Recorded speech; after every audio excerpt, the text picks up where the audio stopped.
Welcome back. Welcome back, everybody. You know what? I missed you. You missed me. We missed each other. It's your boy Rico No Suave here on the Heart of Hollywood magazine. Everybody, welcome back to the show. Oh, yeah, I'm always pumped, and you guys already know that's without coffee. That's without Red Bull. It does give me wings. When I do drink it, it does give me wings. So I love to fly out. That's what I love to do. Everybody, welcome back to the Heart of Hollywood magazine. And if it's your first time, everybody, welcome. Let me tell you a little bit about Heart of Hollywood magazine. It's about influencers. It's about directors, musicians, of course. It's about producers, right? We talk about film. We had everything when it comes to behind the scenes where you can actually subscribe for $1.99. I think I got 8 quarters. I think I got 8 quarters somewhere. Well, I can actually do that per month. $1.99, $1.99, everybody. You can actually subscribe to the Heart of Hollywood magazine by going to heartofhollywoodmagazine.com. This will basically just show you all of the backstages. You'll be able to go to networking events. You can go to the galas. Man, you will have all the type of information that you will actually need to be a part of the Heart of Hollywood magazine. Also, you can, get into photo shoots. Like if you want to do a photo shoot as far as with them models. Yeah, we love you models, right? You're beautiful. Everybody's a model, right? You want to get involved into the modeling contest. Make sure you go to heartofhollywoodmagazine.com. And if you want to be on the front page, or if you just want to sponsor in general, all of that information is there. Of course, last but not least, we have to talk about, we have social media. What is that, right? Social media, Instagram, Facebook, and YouTube, where you can subscribe. Heart of Hollywood magazine. That's all you got to do is type it in, click on subscribe, click on follow, and, we might even follow you back. All right, let's get it on. This gentleman here,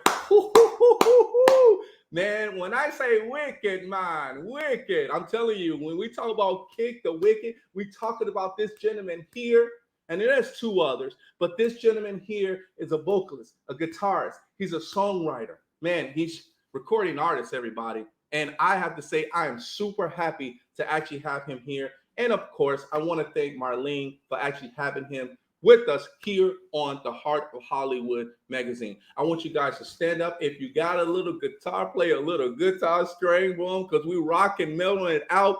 Put your hands together for my man, Mark Lanoue. Let me bring him in. Mark! How's it going, buddy? What's up, man? Welcome to the show, baby. Welcome to the show. Hey, I love your background, baby. I love your background. You got two of the guitars in the back end, baby, and I love them. Do you ever name your guitars? No, I've never named the guitars, but I guess some people probably do. If I do remember though, when I was on the road one time, that somebody took a picture of me sleeping with this one. I think it's because I fell asleep practicing it or something. Hey, you know what, Mark? It's all about the attachments, baby. It's all about the attachments. I love it, man. I love it. Hey, man, welcome to the show. Welcome to the Heart of Hollywood magazine. I am super happy. People from all over is going to be chiming in. They're going to be watching. But I want to make sure, because of you and recognition of your good work, we want Heart of Hollywood and the family and everybody in the world to know more about you. You ready to get it started or what? Thank you, sir. Yes, Appreciate sir. it. Let's get it on. Multiple talents. We kind of talked about that behind the scenes. Multiple talent. You have, your guitar player, right? You're a singer, vocalist, right? And then you also write songs, and sometimes it's hard for people to write songs, but some people are really natural with it. When we talk about connecting those dots, which ones was first? And then also, how did it all evolve? Yeah, well, so I started originally with saxophone, actually, of all things. I was in junior high, high school, and college, early college. I was a tenor sax player, and I didn't start guitar probably till I was 17. I started really late compared to others, but I was just really natural playing that instrument. So after high school and then after my year of college, I headed back to New Jersey and decided I wanted to become a. And so I played mainly guitar. I didn't really know that I could sing yet. It wasn't until years later that I found my voice. And that didn't happen till like the 90s. I took vocal lessons from a guy named Ron Feldman. He taught like a couple of the Backstreet Boys, Jane, a bunch of people in Florida. But he's the one who, and of course, my lovely now wife, then girlfriend, paid for my lessons. So we have that too, right? But yeah, I went there and took lessons from him and realized that I could sing, that I had a voice. So it really kind of made its way there. But I was always into writing poetry and writing about life and, the inner cities in New Jersey, moving around a whole lot. It was something that I did. I loved absorbing all that experience and the stories and things like that. And I kind of put that into my writing. So that's awesome. When you were actually taking lessons, well, did you actually take like lessons as to be a guitar player? No, my lessons were, my mother had a huge record collection, all the old vinyl. It was everything from, Red Bone to Mahalia Jackson to the classics to the heavy stuff, and disco too. I have to say, Leo Sayer and Bee Gees and everybody was in there. Yes, sir. But so I would take the records out and just put those on. And some of my earlier stuff that I really liked was like Otis Redding. And I liked, I liked some of the kind of folk stuff as well. And then I got into the rock, Judas Priest, and Kiss, all those. I started moving forward with those, but that I was self-taught. I didn't have lessons on guitar. So having it by ear, though, right? Because it's crazy when you grow up in a home that plays a lot of music. It comes to you naturally, right? And things tend to come to you naturally, where you might be walking down the street and you might be humming a tune that you really love, right? And then you actually have an instrument, you start picking it up. And all of a sudden, you just start playing that tune, and you don't realize how you got to that tune. And you're like, "Listen, I'm just playing. I didn't realize how that was happening." So we call it mostly freestyle, right? That's like freestyle, like a jam session within yourself. Did you catch yourself like jamming out, like to a lot of the music back? Well, I should ask you this: the genre of music, of course, is you have a lot of it, right? Which was kind of your first love? Would you say? Really, I found all music intriguing. I was your typical Gemini, oddity as a child, and I just was into all of it. If it was good, it was good. I'm that guy that goes to a concert and the band could totally blow, but man, that bass player is just awesome. So you just finding finding something in it that is positive and good, because you're going to learn from that, and that's how I learned from other artists. As a matter of fact, we just had a song recently on one of our on our EP that we put out last year, and one of the songs on the very end, there's that shake it down, shake it down, shake it down. They had that kind of shake it down thing going on in the end. And I was like, hey man, that's coming back from the 70s. I remember that from when I was a kid. It just popped right out of I was just listening to the song and I had the mic in front of me and it just came out and I was like, I'm leaving that. That's pretty cool. So I heard Brick House going on and stuff. Yeah. That's cool, man. The one thing I love about musicians is that you guys appreciate, no matter, like you said, the band could be bad, but there could be that one player that just sticks out and you're like, oh, this guy's jamming, right? This guy is actually on it like right away. And it's good that you like a plethora of music, so you really don't have like, oh, you had a lot of love for all different types of music, which I would probably say that, which is good. And of course, funk and disco and rock, heavy metal. When it came to you actually from the vocal standpoint, because I'm sure as a guitar player, you tend to hum the music to go along with it. And then it also helps to train your voice as well too when you're ready to actually sing. Was that part of like the vocal aspects of things when you were actually being trained? When it's being trained, the main thing with Ron is he was a stickler for pronouncing your words. Like he would have us sing "Yesterday" by the Beatles because you had to say yesterday. You couldn't say yesterday. You had to say yesterday when you sang it. He was a stickler for that.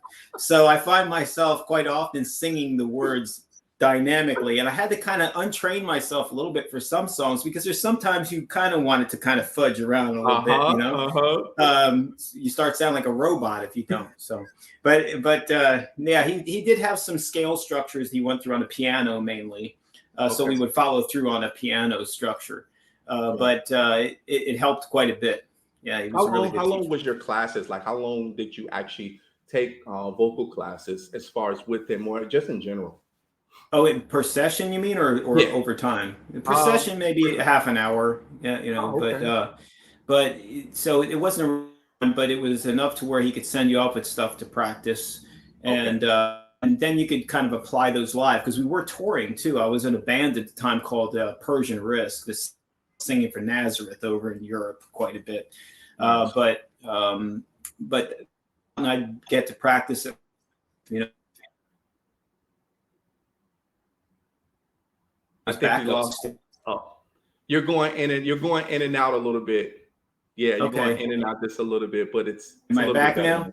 Yes, sir. We're good. We're good. I'm sorry. You might have to rewind, go a little bit back a little bit in regards to what you just said. Okay. Okay, so where we were at was the amount of time for a lesson, and then taking that and applying it on the road. I'd go and tour. We were touring around a bit with Persian Risk, my band at the time, and I would get to apply that. Even though I was doing backups mainly, I sang a couple songs because back then, even though we had originals, you had 4 sets. You had to have covers too. You're Yeah, some clubs you're up at 3 o'clock in the morning, rocking out on rocking it stage out. still, so you had to have a lot of material. Yeah.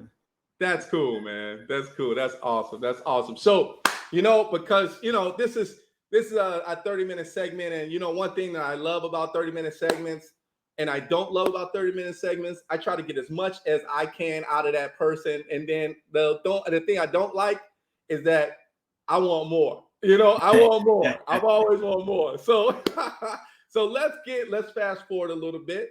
Let's talk about Kick the Wicked, right? Let's talk about how that band started, and who are your colleagues that plays with you, the other musicians. Talk to us a little bit about the band. Sure. Well, I'll start off with my colleagues because they're fantastically talented.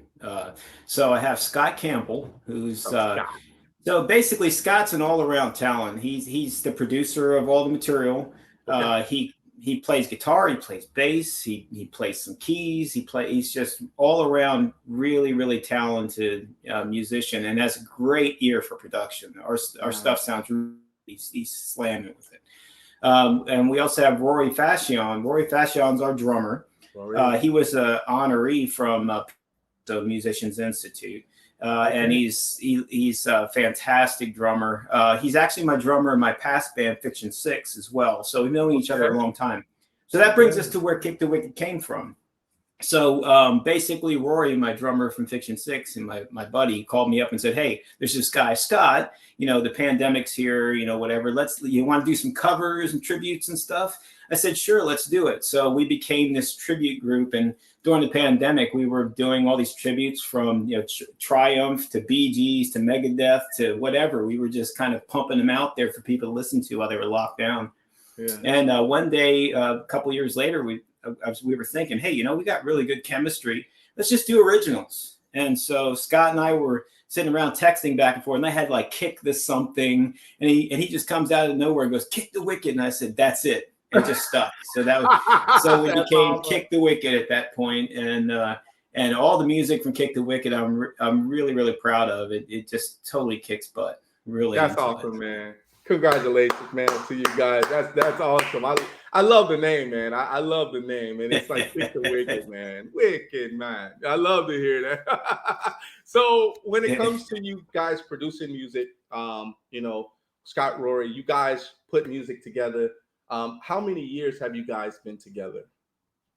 So Rory and we played in a band actually live in 1991, and then years later, we got together for Fiction 6, which was around 2016. Okay. And then with Scott coming into play here with Kick the Wicked, and with the tributes, we started around the late 2019 is when we started kind of getting together and doing stuff. So we've been doing it together for several years, but Kick the Wicked has only been around since 2022. Okay. Our first EP came out, in August of 2022, which we call Drag Magnet. It's got 5 songs on it. But I'm really pleased with it. We've got several singles out now. So you guys have rock and metal in the category of who kicked the wicket is. You Yeah, know, yeah. talk to me about that kind of fusion of how heavy the metal is, and how classic the rock is, if it is right. Talk to us about that. Well, we bounce back and forth a little bit. We don't like sticking within a genre. It's kind of like we were talking about earlier, how we like to listen to all kinds of stuff back in the day. Yeah, I'm really it's really cool that I have people that we play together that dig a lot of different types of music. sure. And so, we have a song that's real alternative. We have one that's funky. We have one that's real heavy. We have one that's more classic, like Led Zeppelinish sounding. And so we kind of move around whatever comes through. That's what we play, and it works well for us. But that's really what we do. We don't really stick to one specific thing. There are times where you feel like banging your head on the table, and there are other times you feel like humming along, right? So that's kind of that's kind of where we're at. Yeah.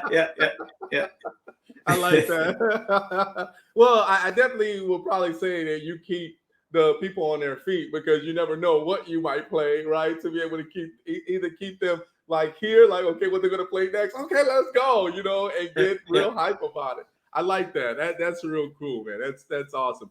Songs, because of course you have Scott that produces, and he's in the background doing his great thing. Of course, being a musician, and you write songs as well. Now, do you write songs solo, or are you also writing songs for the band? Well, it's right now that I'm writing the songs for the band, but it's a collective writing too. Scott does write as well. What happens Okay. typically, like for instance, some of the songs we have, like "Spit It Out" and "Blinded by the Lie" and "Firefly," I was just kind of playing on my guitar, just like I am here, just with Yep. an iPhone, playing it and singing to it, and I'd Yeah. send it to Scott. Yeah, I dig that. I dig that. We kind of start writing from a distance. We've learned to write virtually.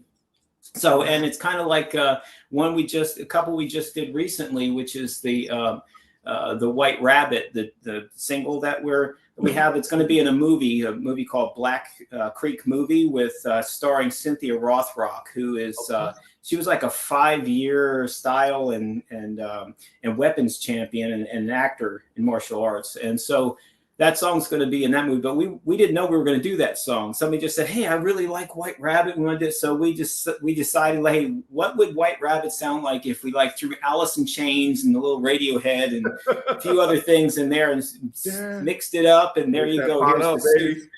So that came out October 1st, and then we had a really cool tribute we did that's gone through the first round of the Grammys, which was that an 8-minute and 30-second song, which is that "Paradise by the Dashboard Light" by Meatloaf.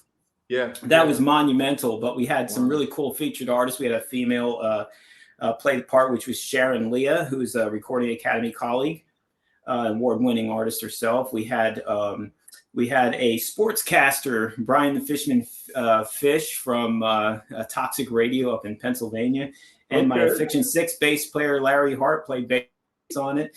And I can say it now, I believe, but we had another. Well, I'll keep that one till later. We had a special secret guest on there who played keyboards, but I don't know if I could say it because of his management. So just being Okay. being a good friend. So Yes. but what other song we had in the Grammy run is "Firefly," which is our original, and we're really proud of that song. It came out great. And that one, when you talk about songwriting, if that's what you were just asking about, Yes. I wrote that song originally.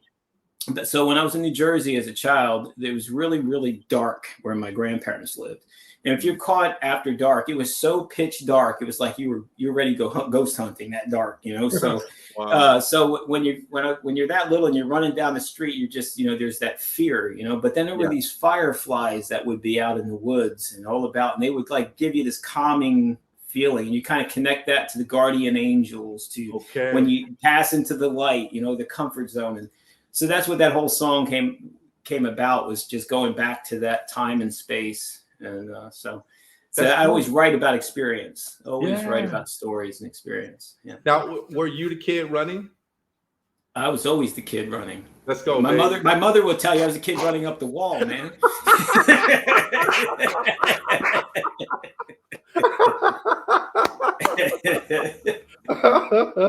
I like that. Hey, you know what, Mark? We can make you. I don't know if that's in you guys' plans, but I see a video, a music video of that song Firefly. If you haven't thought about it already, but I see it because when you think about fireflies and you think about something pitch black as well too that goes along with the music that you guys, of course, are playing for it, I can definitely Sure. see that happen. And fireflies are pretty cool though. I ain't gonna lie, fireflies are They pretty cool. are. They are. They are. Yeah, I like fireflies. So I think that would be real cool. They gotta light up though. Boom. They gotta light up real good. So hey, In don't sync, take me. right? Don't take Well, that's awesome, man. That is awesome. Let's talk about because we down to our last 10 minutes of fame around here, Mark. You know, when it comes to considerations, which is our famous word for the day, consideration. You have White Rabbit and Kick the Store. You have two songs. Sorry, you have two songs that's in Grammy consideration. How do you feel about that right now? And when did you start? When was the consideration process started? Well, the consideration process starts actually before they start the voting period, which is it just ended Friday, but it started about I think it was the 10th it started. Yeah. But anyway, there's a lot of preparation before that, right? You want to Yeah. get ready. You start actually sending some stuff off to some people. Hey, I know who you are. Have you heard this? It's pretty cool. Come check me out. Yeah. Getting them all ready for that time and that period. But then this year was just crazy. We were getting all kinds of FYCs in the email this year. It's like everybody was just like, let's send like 8 million of them to everybody. we're all sitting around. I think our ears were bleeding listening to all the music that was coming in. But it's a great experience. Being a voting member is a great experience because you get to hear all of the different music. You get to be part of that process. What hits you the hardest is the day that they actually come out and you see who's actual ballots, because the big boys and the big girls don't come out until that very last day when you see it. It's like, oh man, I'm up against the Rolling Stones. Oh my goodness. So when that comes out, it's kind of exhilarating. At the same time, you're like, holy crap, But so now we wait till November 10th. That's when everybody finds out who's nominated. Okay. And then the process will go to December to vote to see who wins. So we have two songs. We have Firefly, which is our original. And then we have that Paradise by the Dashboard Light, which is a cover, but you can put covers under performance, especially when they're new ones. So I see. Now, would they consider you as up and coming band in that category, or like new band that's in that category of new music? How is that being considered? Like, how did you guys what category did you guys get put in for the consideration? So we actually chose the category, but the Academy does have the right to move you to a different category if you don't think that you fit in there. So like if somebody says I have a better chance of winning in metal, but they're not metal, they can move them to rock, for example. Wow. But the thing is that what you want to do is you don't want to over stuff the ballots with your name, because you don't want to split your votes. So you kind of have to go in and be strategic and say, look, I'm just going to put one there in rock. Yep. I'm going to put one there in rock performance. That's it. Yeah. Even though you might want to put it in all the others because you're like, hey, I could put it all over the place. You don't want to do that because it splits people up to go different places. So. Yeah, I mean, because especially with your music itself that you really care about, but also you really want to actually like blossom with, that's very important to be able to use that strategy and say, I got two of my best songs that I think should be entered as to be considered, right? That's and correct. I think that's really, really awesome. I do have to say a hello to a couple people that's actually in the comments right now. James Dunn is giving us the strong arm, bro. He's giving us a strong arm. He's like, this, let's go. And Gina Matson is actually saying hello from Canada. Hello, Gina. Thank you so much for tuning in to the Heart of Hollywood with my man, Mark Lanoue. Let's go, baby. All right, we down to our last 6 minutes of fame around here.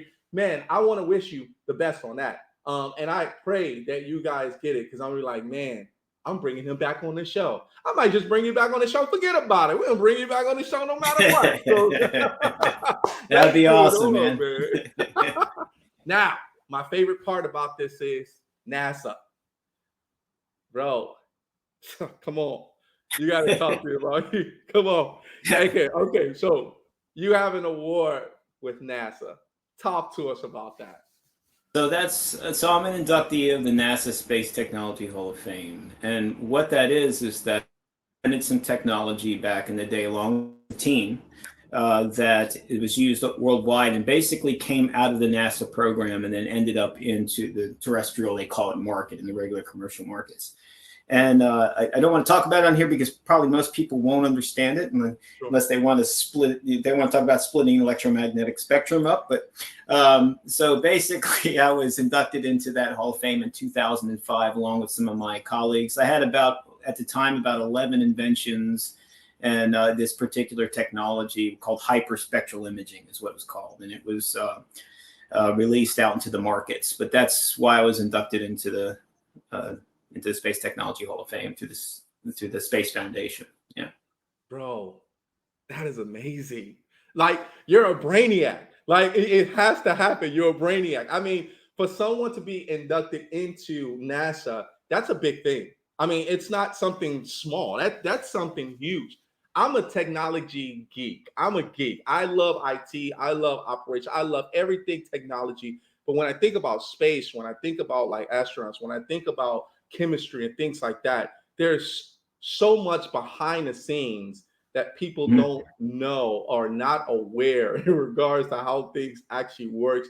But when you hear NASA, people eyes light up like, oh my God, I remember going and looking at this workshop, or I went and looked at this video, and you just think about certain things, how the orbit and all of that great stuff. But when you actually hear someone that actually, won an award like yourself, that's big. That's huge. That's congratulations on that, man. I that's awesome. That's awesome. Well, thanks, man. I carried it over to my PhD. Now I work on nanosensors and nanomaterial stuff, so it's a little bit different, but in the same vein. So. Nano. That's all I gotta say. Nano. nano. I love it, man. I love it. So, writing a book about your life, it's pretty awesome, because one thing that we write about is our legacy, where people need to understand our legacy, and they go back and say, man, you know what? Mark was the man. He's the man. You're writing your book. When should we see this book being published? Well, we're working on it right now, including Marlene. She's been great. She's been helping out a lot. She digs the music and the book. She's been a champion for me, which is great. But the book is called "Reality Was Once the Tapestry of the Dreamer." That's my philosophical statement that I came up with, because I've always been the dreamer, but you can't make things happen. You just can't sit there and dream. You got to make it happen. So reality was once a tapestry, a dreamer. The 6 degrees of Fiction 6. I was also born on 6/6/66. My last band was Fiction 6, so I had to kind of put a little bit of a twist and an explanation into all of that. So yeah, wow. Well, brother, you're an angel to me, man. You're an angel to me. That number that's interesting, and you were born to actually have a legacy to basically make people move with your band, Kick the Wicked, man, right? Kicking it, right? And also for you to be a vocalist, a guitarist, you were meant to actually write about your legacy, and I think that's very, very good. You know what, Mark? It's time to go, and I don't want to go. I don't want to go. I just don't want to go. I don't want to go. It's a sad moment. It's a sad moment. I want to give you a bro hug right now. I want a virtual bro hug right now. Let's grieve for the last minute. Mark, I wish you nothing but the best, my man. And I hope and pray that you get everything you deserve with your band, right, of success. I want to see you on that red carpet. That's one thing I do want to see you on that red carpet, because I'm going to be that guy that's going to be interviewing you on that red carpet, because we're going to make it together. And like I said, much success to you and the band, my man. Thank you, buddy. Many blessings. And I'm going to hold you to that, man, when I hit the red carpet. Let's go. I'm in. Let's go. You got my number. You got my number. All right, Mark. I'll see you later. Everybody put your hands together, my man, Mark. I'll see you later, my man. Hey, buddy. That was my man Mark, everybody. Oh my God. We had such a blast. We had such a great time. And I hope you guys had a great time too here on the Heart of Hollywood magazine. Put that .com there. I want you guys to make sure you go ahead and subscribe to our social media. Don't forget to share this video because Kick the Wicked Mind. I want to just put that man there. I think I might have to give him a sound clip and send that to him. But I have to say that Mark is definitely a gem. He is a gem of the world. And I want you guys to make sure you go ahead and you can check him out. He's on LinkedIn. He's on social media. So all you have to do is Mark Lanoue at Lanoue, Lanoue. Make sure you go ahead and check him out, or just go to, look at him up to Kick the Wicked. You'll find it. Make sure you go and support him and say you saw him and Rico No Suave on the Heart of Hollywood magazine. Next week, everybody, yes, it's going to be a Halloween special. Yes, so of course, guess what costume I'm going to be wearing? Not the same one I'm wearing today. But until next time, I'll see you guys later. Darling.